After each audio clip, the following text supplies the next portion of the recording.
I noticed you've been following you on Instagram. I noticed you've been reaching out to your rival, Andrade, looking for a rematch. Have you heard anything back about that?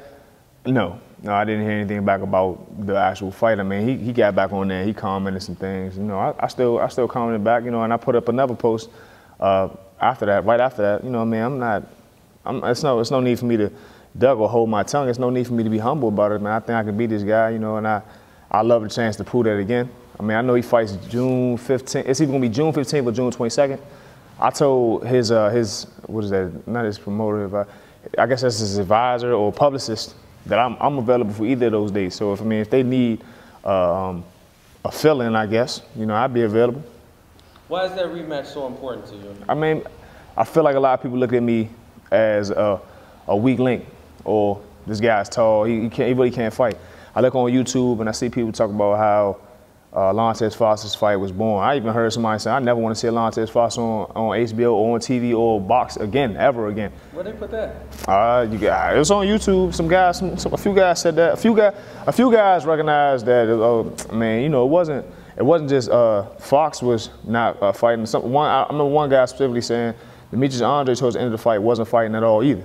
You know what I mean? So it was Fox going after him, initiating the exchanges, initiating the action. You know what I mean? And Demetrius Andrade was moving away, and that's how I felt it was too. I mean, with one arm, by the end of the fight, I was chasing him around. You know what I mean? And I mean, like I said, you know, it's important to me to show that it was really an injury. It was a big injury in there, and that's the only reason why the fight went the way it went.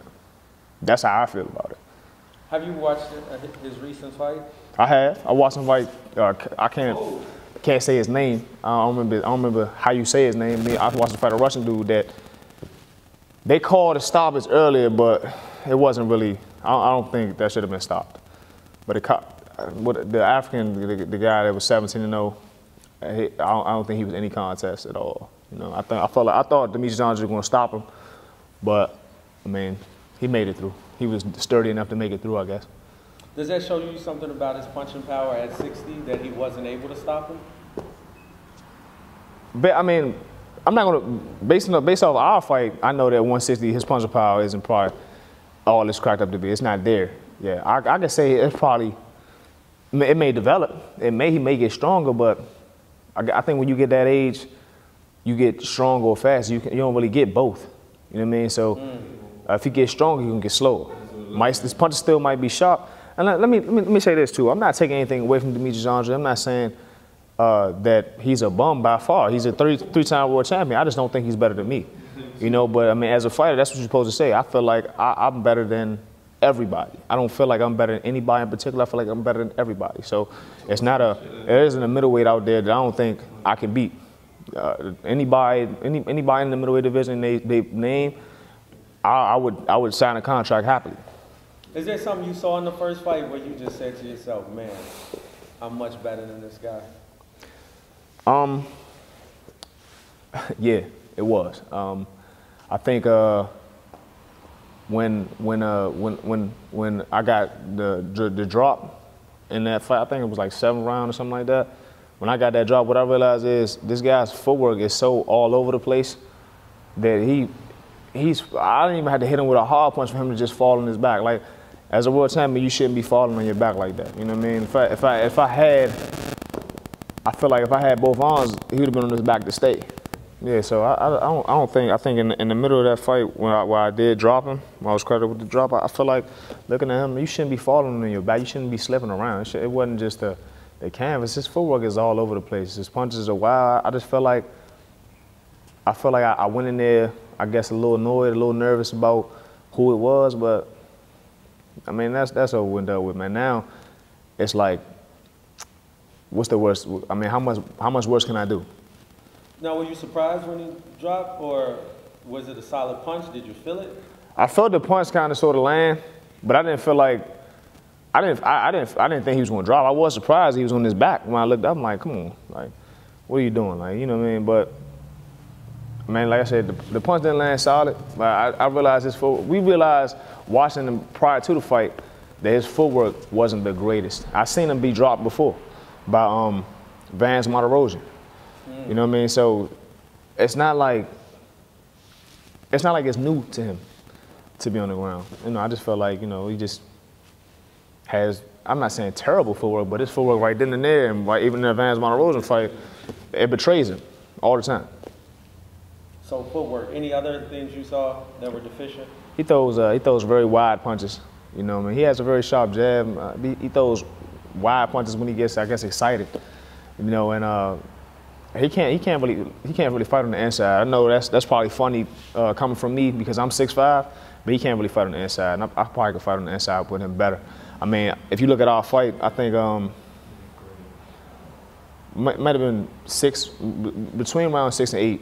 He excuse me, he came in, I guess, to finish me, thinking he was gonna finish me, and he came on the inside like, oh, I'm gonna get on the inside, get him. And I guess he realized, or his father, if you look at the fight, his father realized this guy isn't dead. He isn't dead in the water, man. Go back to boxing. Let's go ahead and win this fight. We got it in the bag. Let's go ahead and win this fight. And that's why he started boxing like he was. But he can't fight on the inside for real. He don't really have an inside game. I don't think he's like I said, I don't think he's strong enough for the division. And I think he's too small. I just think he's too small for the division. Besides Andrade, are there any other boxers you want to fight at middleweight? Lemieux, Danny Jacobs, Canelo, I mean, Charlo. I see Peter Quillen and Caleb Truax about to fight this weekend. I mean, I would have taken any fight with that. I would take a fight with either one of those guys. Quillen back down to 60 now. Okay, because I know he's fighting at super middle for a while. Lemieux, I would have loved to fight Lemieux. Never got to turn me down. Lemieux, Centeno, these guys. Quillen turned me down. All these guys are turning me down. You know, they don't. It's like if you don't have, if you do have a loss, or you don't have big stock, I guess they're not trying to fight you and risk their own legacy. But I mean, that's, for lack of a better word, that's pussy to me. And you pitched the fight to these guys too. I mean, I've heard my advisors pitch fights to these guys, and they've turned down. I've heard these too tall. We're not gonna fight that tall kid. Why? Why fight him? You know, I mean, it is what it is.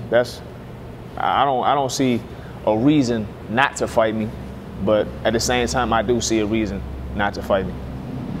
Do you feel like you have to move up, or stay at middleweight, or what do you think you have to do?